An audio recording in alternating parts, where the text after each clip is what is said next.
And leftists cannot stand it. When you're a happy warrior, they stamp their little feet. You are why I'm optimistic. You are the red pill. You are the voice to your class. God bless Turning Point. I feel you, Rob. I do the same thing with some things.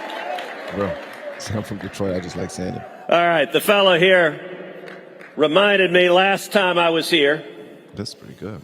I introduced myself to the crowd. I said, I'm Ted Cruz, and my pronouns are kiss my ass.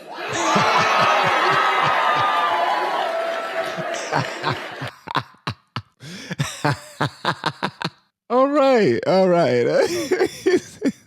Oh, my God. That caught me off guard, bro.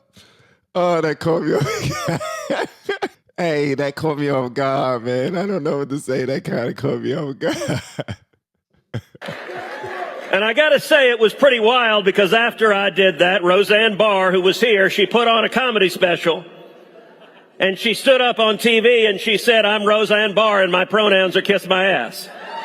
Oh, man. And I was like, hot diggity damn, I work in the Senate, but I get to write jokes for professional comedians on the side. Look, I got to say, as we gather here today, I'm inspired looking around this room. And the forces of darkness are terrified. I'm here to tell you two very simple things. Number one, the world has gone nuts.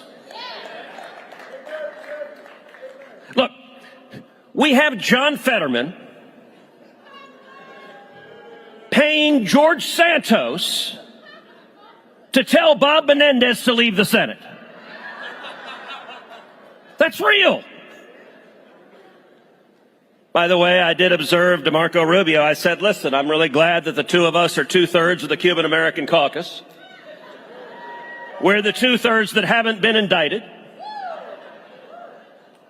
And in Bob's defense, it is true that as Cubans, we carry gold bars wherever we go.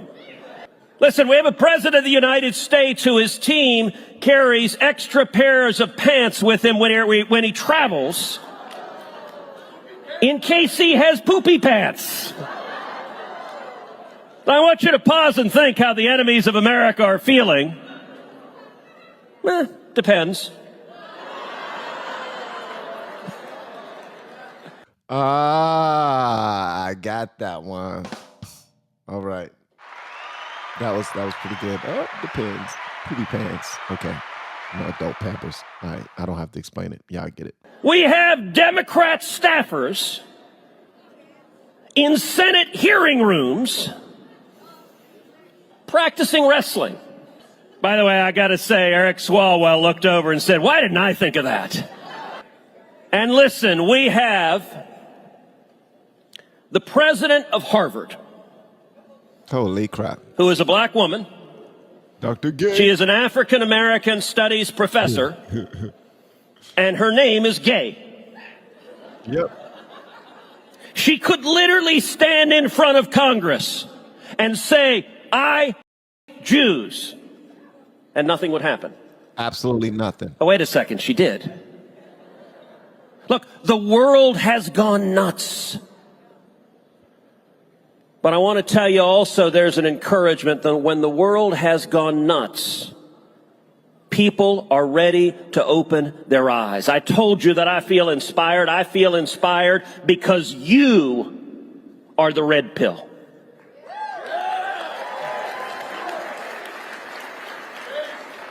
You are the answer. You are the solution. Young people. Hey, Mama Babs. Merry Christmas. You know, I look across this room.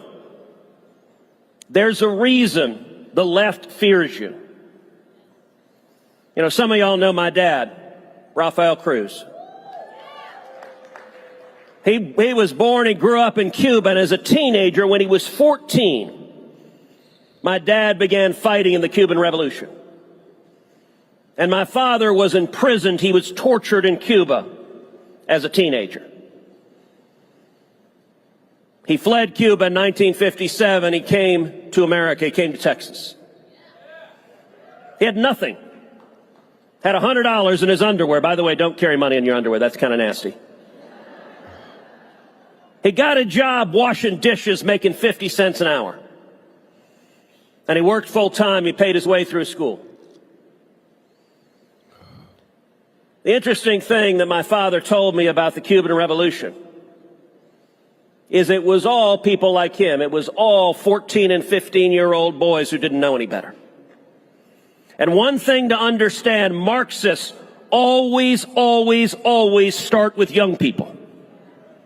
If you look at every communist revolution across the face of the globe, from Russia to China, Merry Christmas, Charlie, to Cuba to Nicaragua, in April, they always start with young people who are passionate, who are idealistic, who are ready to fight, and in many instances, who lack the life experience to have wisdom and do not realize the lies behind Marxism. That is why y'all are so dangerous. Because you have the youth and the passion and the vitality, and you don't have your head stuck up your rear end. You know, Winston Churchill famously said, if you're 20 and not a liberal, you have no heart. And if you're 40 and not a conservative, you have no brain. Yeah. I look across this stadium and I see a whole bunch of young people who got your brains early.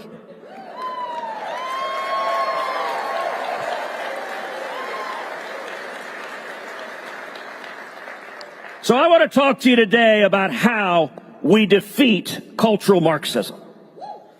Cultural Marxism has seized every major institution in America.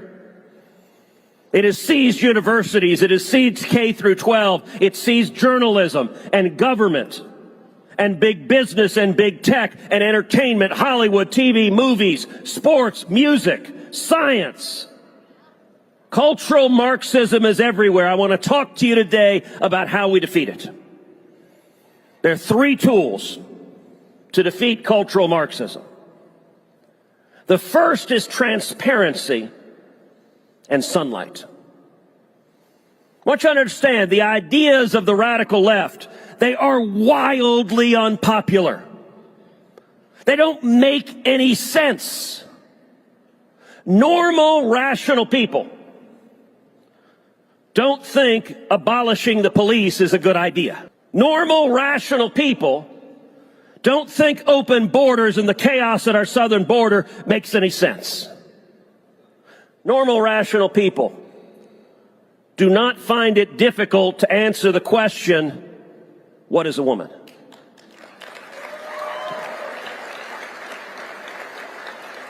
By the way, for all of history, that didn't used to be a trick question.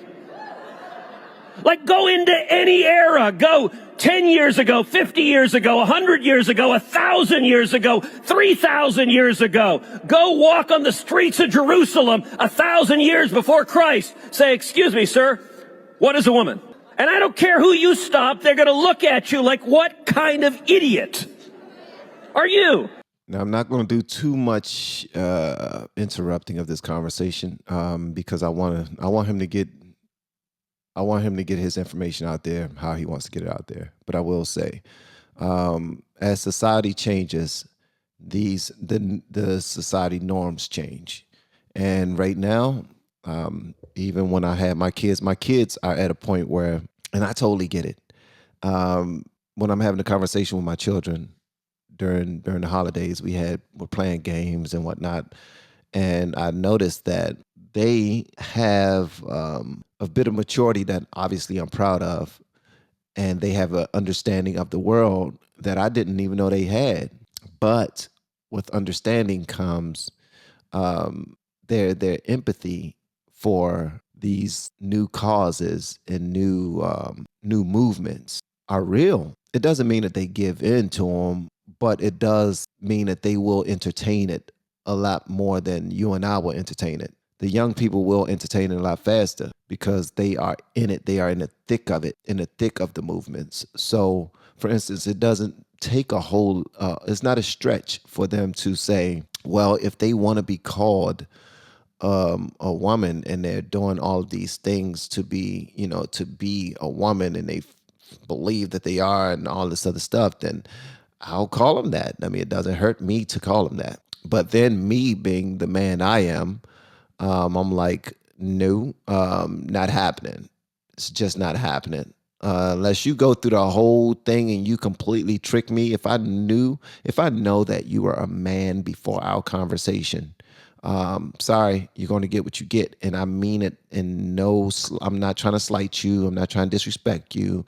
But my kids, when I say it to them, and I'm saying it in a way that I'm not trying to be mean or disrespectful or anything, but it still comes off as mean and disrespectful to the people that they now have empathy for. The individuals who say, I feel like I should be addressed as blah, blah, blah. And that's just society norms. I get it. And that's going to continue to change, improve, decrease, depending on what your lens is. But at the end of the day, the conversations are worth having because some other things were pointed out, like they will show their support for certain things that you and I don't show a support for. But then at the end of that, they will let you know that that they understand why we feel that way. Although I was called homo and I was called trans and you know what I mean? But at the end of the day, my wife calls me Z. I get called phobics every single day almost. Not because I'm an a-hole or not because I'm rude or not because I am a phobic. It's simply because I'm not changing with the wind. Like when the wind blows left, I'm not going left. When the wind blows right, I'm not going right. I just try to keep things on a straight and narrow path. And if I'm a man who put God and family before everything, then how could I change with the wind? I mean, I get being a progressive nowadays is the thing to do, but you're going against every single thing that you've been taught. You're going against your own spiritual upbringing. You're going against God's word and God's will and God's way. But a lot of people don't believe in God, but that's their business. If you don't believe in God, then you can feel free to follow your own rules. You already follow your own rules. You know what I mean? And that's not to say that those of us who do follow God are perfect. We're not. But I still stand on what I stand on. And it is what it is. And if I got to be called phobic, then I guess that's something that I'll be called. You know what I mean? And here's one of the things to understand. The other side knows it. They don't actually believe this nonsense. Joe Biden knows what a woman is. I'll give you proof. He only sniffs the hair of girls.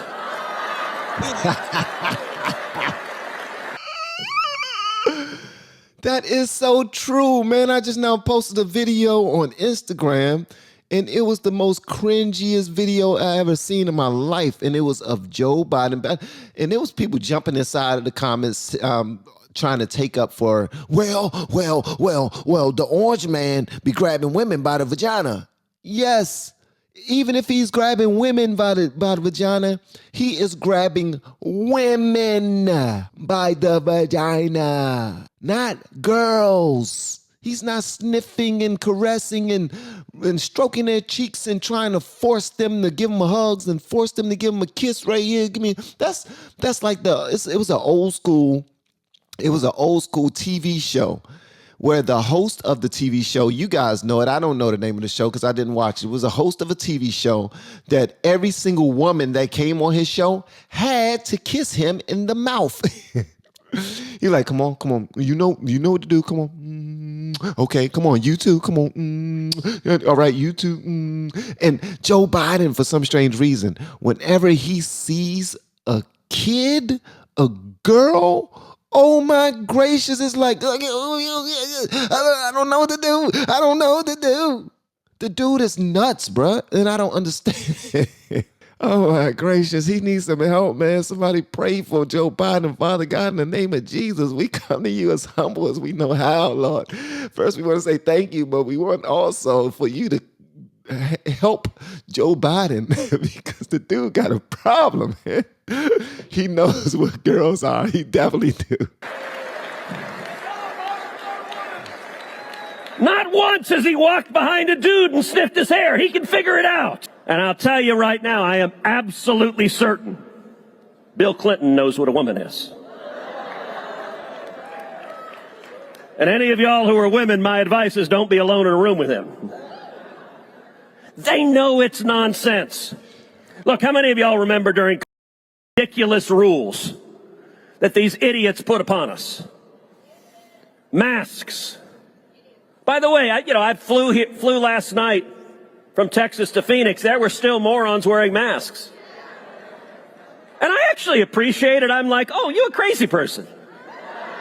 All right, well, thank you for telling me that. That's like wearing a sign. Just, okay, you're out of your mind. And look, there were Democrats in the Senate who were wearing masks, and my complaint was they weren't tight enough. I could still hear them. But think of the stupidity. All right, remember the restaurant rules, when you had restaurants that had rules on masks. What were the rules? When you walk into the restaurant, you must wear your mask. Why? Because of science. Until you sit down. In which case you could take your mask off, you could slobber, you could backwash, you could French kiss whoever was next to you. It was all fine. Why? Because of science. And I actually have a theory on this. My theory is the virus reacts to altitude.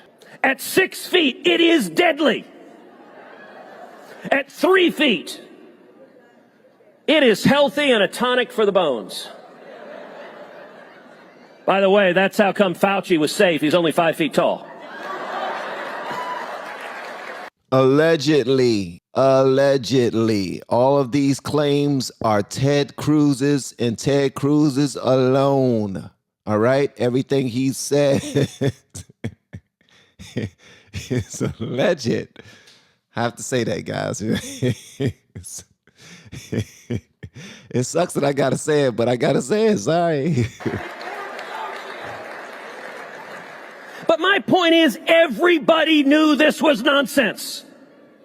That's the power of transparency. That's the power of shining lights. And I want to encourage each of you, use your light to shine a light on the stupidity. Look, for years, the morons who run San Francisco, although I repeat myself, they said there's nothing we can do. We can't help crime on the street. We can't help homelessness. We can't help drug use. We can't help people having poopy pants like Joe Biden. There's nothing we can do. We're powerless until what? The president of China comes, hot diggity damn, clean it all up. You're under arrest. Get out of here. Spick and span. All right. I'm not going to interrupt too much else, but I do want to say this. I actually want Joe Biden to do a good job as the president. I want whoever is at the helm to do a great job. That's just me. But he's not, in my opinion. And now he's trying to buy votes. He's paying for everything. Student loans. I'm paying for that. What else we giving people? We giving people money for houses. Okay, we're going to give people money for how? What else we going to give them? And all of this is coming while we have a $1.7 trillion deficit, which could be more than that, but that's just the number that I saw. Could be a little messed up. I don't know. But my point is, he's 80 something, bro. If he's pooping on himself, those are goals. I don't know. I know you don't look forward to the days where you got to poop on yourself, but I do look forward to the days of being 80 plus. And he's 80, man. Like, he's old as hell. He probably shouldn't have won the presidency anyway. Matter of fact, he shouldn't have. But what's happening in his old age, that's a blessing. It just shouldn't be the president. He shouldn't be the president while going through his old stuff. And he needs to be kept away from kids because he has an issue with children. And I know that I know that Jill got to have an issue with it. She got to have an issue with it. Like, hopefully she's not giving him a pass to go ahead and sniff and caress other people's children like that, because ain't nobody going to want to come around Dirty Grandpa. Didn't they make a movie about him called Dirty Grandpa? At least I think they did. I think that's an actual movie. That's about Joe Biden, all right? Now I'm trying to be sensible here because we joke about his poopy pants all the time, but the dude is old as hell, man. And that's the goal, right? All right, that's all I wanted to add from that. Probably didn't resonate, but yeah. Now, I want you to do something difficult. I want you to put yourself in the mind of a lefty San Francisco resident who believes all the garbage. Is there not a tiny, tiny voice in the back of your head that says, wait a second, if today the streets can be clean, if today I don't have to step over a drug user with a needle stuck in him, maybe, just maybe, tomorrow they can do that. And more importantly, if they could do it for the president of China, why couldn't they do it for me? You know, I was sitting backstage, I was listening to Dennis Prager a few minutes ago. Dennis is fabulous. Prager you. And he pointed out the left doesn't care about the people they claim to care about. They don't care about women. Let me ask you, have you seen one leftist talk about the women who were in Israel on October 7th? Those women don't matter to them. It's all politics. The left don't care about kids. Have you seen one leftist talk about the little boys and little girls being assaulted by human traffickers on the border every single day? They don't talk about it. They don't care. And they don't even care about their own constituents. If they cared about the people of San Francisco, they'd say, maybe we'll take the murderers off the street so that you're not physically assaulted. And Dennis also said, you know, if you can't tell the difference between Israel and Hamas, that's a problem. It's even worse than that, though. They can tell the difference between Israel and Hamas. And as a matter of politics, they side with Hamas. I want you to understand cultural Marxism. Cultural Marxism is the view, started really in the 60s and 70s in our universities and spread to every institution in America. It is the view that everything can be explained in terms of oppressors and victims. Marx started off socioeconomically with the oppressors being the owners of capital and the victims being the proletariat, the working men and women. And the solution the Marxists support is the violent revolution of the so-called victims against the so-called oppressors. When the Marxists invaded the university starting in the 60s, the virus and the universities are the Wuhan lab of the woke virus. They are where the virus was created and they're where it mutated. It went from there to critical race theory, same oppression matrix, except instead of socioeconomics, it's race. With victims and oppressors, it went from there to gender and gender ideology and sexual orientation, things like queer theory. Again, it came back to oppression. The oppressor is always wrong and the so-called victim is always right, and violence is justified against the so-called oppressor. And if you want to understand the vicious anti-Semitism on the left, if you want to understand the squad who chants from the river to the sea, yes, we understand Jews.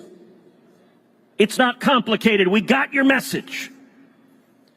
If you want to understand the horrible anti-Semitism we are seeing on campuses right now, it is because to the cultural Marxist, Jews are coded as oppressors, and Palestinians are coded as victims. And for the cultural Marxists, that means they celebrate the violent revolution of the so-called victim against the so-called oppressor. But I talked to you about the power of transparency. I think millions of people across America are watching these people celebrating monsters who committed horrific acts, mass murders, over 1,200 people killed in a single day, the largest mass murder of Jews in a day since the Holocaust. And these idiot leftists are cheering 35 student groups at Harvard right after October 7th put out a statement that said 100% of the crimes, all of the murders, all of the women and children raped, all of the babies slaughtered, all of that is 100% the fault of Israel. Wow. Not only that, Black Lives Matter, another Marxist organization. The Chicago chapter tweeted out a picture of a paraglider along with the statement, "We stand with Palestine." To be clear, the paragliders were what the Hamas terrorists used to come in and murder 200 innocent people, mostly teenagers, at an outdoor concert. That is who the left is, and so the power of transparency is important. And we're at a moment, we're at an inflection point. I heard a comment, I heard an argument. The argument that I heard was that the people of Hamas, the Palestinians, have been suffering for so long. When they got to the parasailing terrorist situation where they flew over there and just started attacking and doing all these bad things to their people in Israel, they were saying that was necessary. At this point, we were living in an air prison. We were living in the prison of the country, and we need to do whatever we had to do. It was like by any means necessary type of thing. And I call BS on that, man. I call BS on it. You can't act like you love people, and then when people are when people are innocent individuals are just killed like that, slaughtered like that, and even worse before being killed. And it's all televised and everything. They was showing it all, and people were celebrating it. Yo, you can no longer say that you love people at this point. You're working strictly for Satan. You can't say I'm doing it because I hate the Jews. No, you're doing it because you love Satan. You love darkness. You love evil. That's why you're doing it. And anybody that support that are the same way. And we're so feeble-minded when it comes to receiving new information that we'll jump on each side. I'm not the smartest person in the world, not the most studious at all. But I'll tell you one thing, when I do learn new information, I don't just jump on their side. I actually go check it out first. I will check it out and see if what you're saying is correct, and then I'll move forward that way, especially if I'm going to be taking any action and getting on somebody's protest line and try to champion one side or the other. This is ridiculous, man. Now they're saying that, well, just because they killed 1,200 don't mean that you got to kill 12,000. That's overkill. They're just killing babies. They're just having fun killing everybody now. When are they going to stop? When are they going to stop? Here's the thing. You can't tell anybody how to defend themselves. They're trying to, honestly, I don't agree with either side. I try to stay out of it as much as I possibly can, but I do realize people are involved, man. And innocent people are dying like crazy on both of the sides. But at the end of the day, don't try to stand up and act like you're for one side, but you're not. You're just doing it because politically, this is the side that your people are on. If you support the left and the left supports Hamas and Palestine, that's what you're doing. It's aimless again. It's pointless again. It's like, I don't get it, man. I really don't get it. You don't love people. Stop acting like you love people and then saying that you hate the Jews because they are oppressed. And Ted Cruz is absolutely right. I never really listened to Ted Cruz talk before, but when he said that Marxists feel like, and when you have that Marxist mentality, so I'm not going to say Marxists, but people with the Marxist mentality, they feel like the oppressor is always fair game. So only thing you got to do is create an oppressor, and then once you create an oppressor, then anything that happens to them after that is fair game. As a matter of fact, you can publicly shame them. You can publicly, put all of the vitriol out there that you possibly have and say that you hate them and that you're going to do this to them and that, because general consensus says that they are fair game because everybody don't like them. We've already voted. We've had meetings upon meetings. We've heard Kanye rant for 10 minutes straight about everything Jewish. But at the end of the day, I'm just gonna let y'all know this. Y'all need to get right with God. You hear me? Get right with God. None of us are perfect, but get right with God, because these actions are gonna lead to something that most of us are not prepared for. And no amount of water, canned goods, guns, or underground bunkers is going to prepare you and your family for what's to come. All right. For some strange reason, we feel like we can protect ourselves from the fire of God when when He's ready to let us know, yo, y'all have gone way too far. Let me just go and shut this down now and start over. All right. Then you and your family, y'all go ahead and get on the boat. Build a ship. Build a bunker to protect yourself from this fire, because y'all are going to start it over. LFR family, we're going to have to start it over once this world is wiped, because this is ridiculous. Okay. I'm having conversations all the time with people of the left, with men and women of the left, and they're looking at what's going on, and it's making them uneasy. They're saying, wait a second, why are the people that I'm supposed to agree with cheering on this evil? I want to encourage you, use your power to shine a light. There's a second thing we can do to win the battle, and that is to change the ledger, change the pros and cons of going woke. I have a new book that just came out called Unwoke. I talk about what happened with Disney and what happened with Bud Light and what happened with Target. Let me ask y'all, before the scandal erupted, how many of y'all used to drink Bud Light? That's a fair number of hands. They drinking it now, man. Hopefully, if you used to drink Bud Light, hopefully you are back to drinking Bud Light. Come on, get off your daggone high horse, for real. Y'all done gave them their licks. They done lost millions, probably billions already. People just like you and I have lost their jobs. But guess what? A lot of people would say, well, they shouldn't have went woke. They shouldn't have went woke. Not giving a damn about all of the thousands of people who have lost their jobs for Budweiser. Understand, those people are just like you and me. They just so happen to work for a company that was dilly enough to believe that whatever campaign scheme they had in their mind that would reach all of the progressives would help their bottom line, which it actually did not.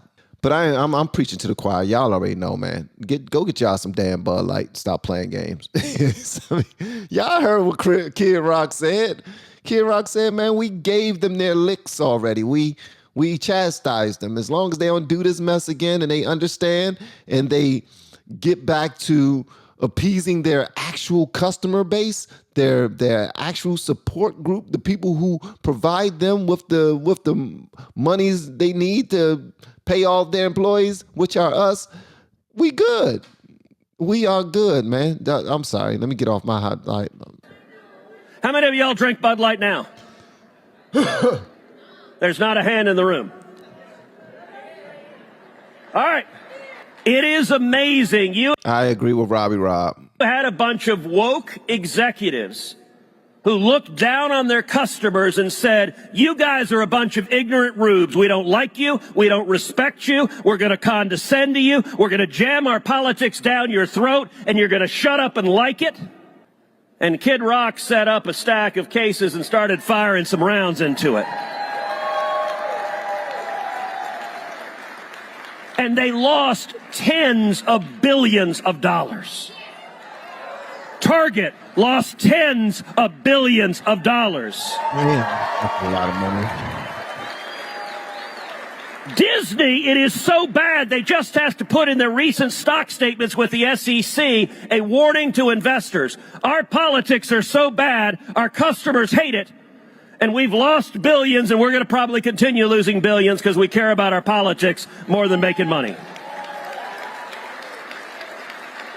That's how we take these institutions back. We increase the cost. And the third thing we do is take back the organs of transmission of ideas.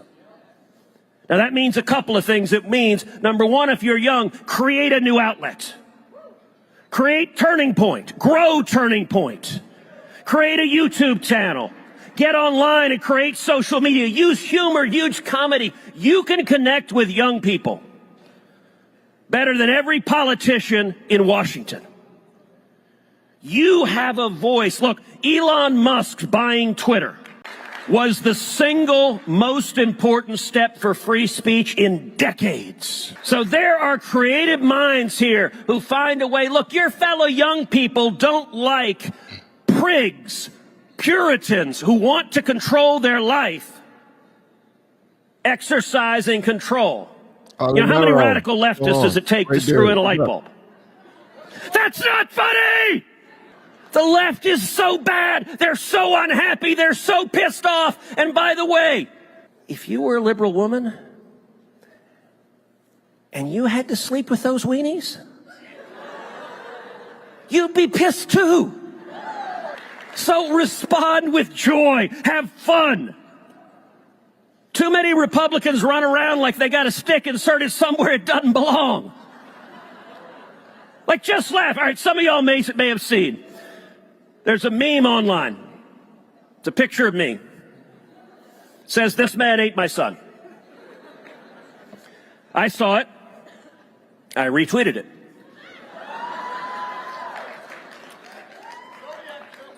I said, he was delicious. And leftists cannot stand it. When you're a happy warrior, they stamp their little feet. And they get so unhappy. And that's how we win. So I'm going to close like I started. You are why I'm optimistic. You are the red pill. You are the voice to your classmates. You are the voice to your friends. You are the voice to America. You are the voice for freedom. You are the voice for the Constitution. You, Turning Point, the young men and women of America. You are how we bring America back. Thank you, and God bless you. Hey, great job, bro. Great job, man.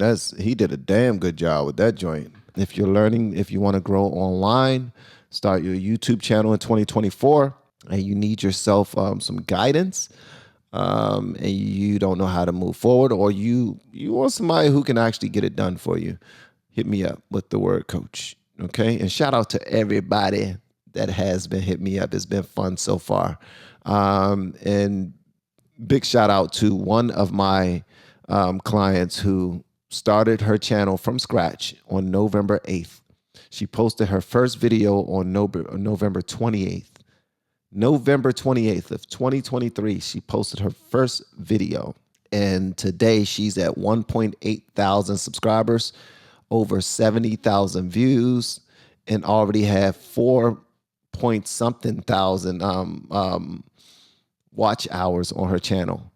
She is rocking and rolling. Why? Because we actually know some stuff when it comes to YouTube, man. So again, if you're looking to grow your channel, hit me up with the word coach, DM, email, or something like that, and we will have a conversation, a short conversation though. All right. Love y'all.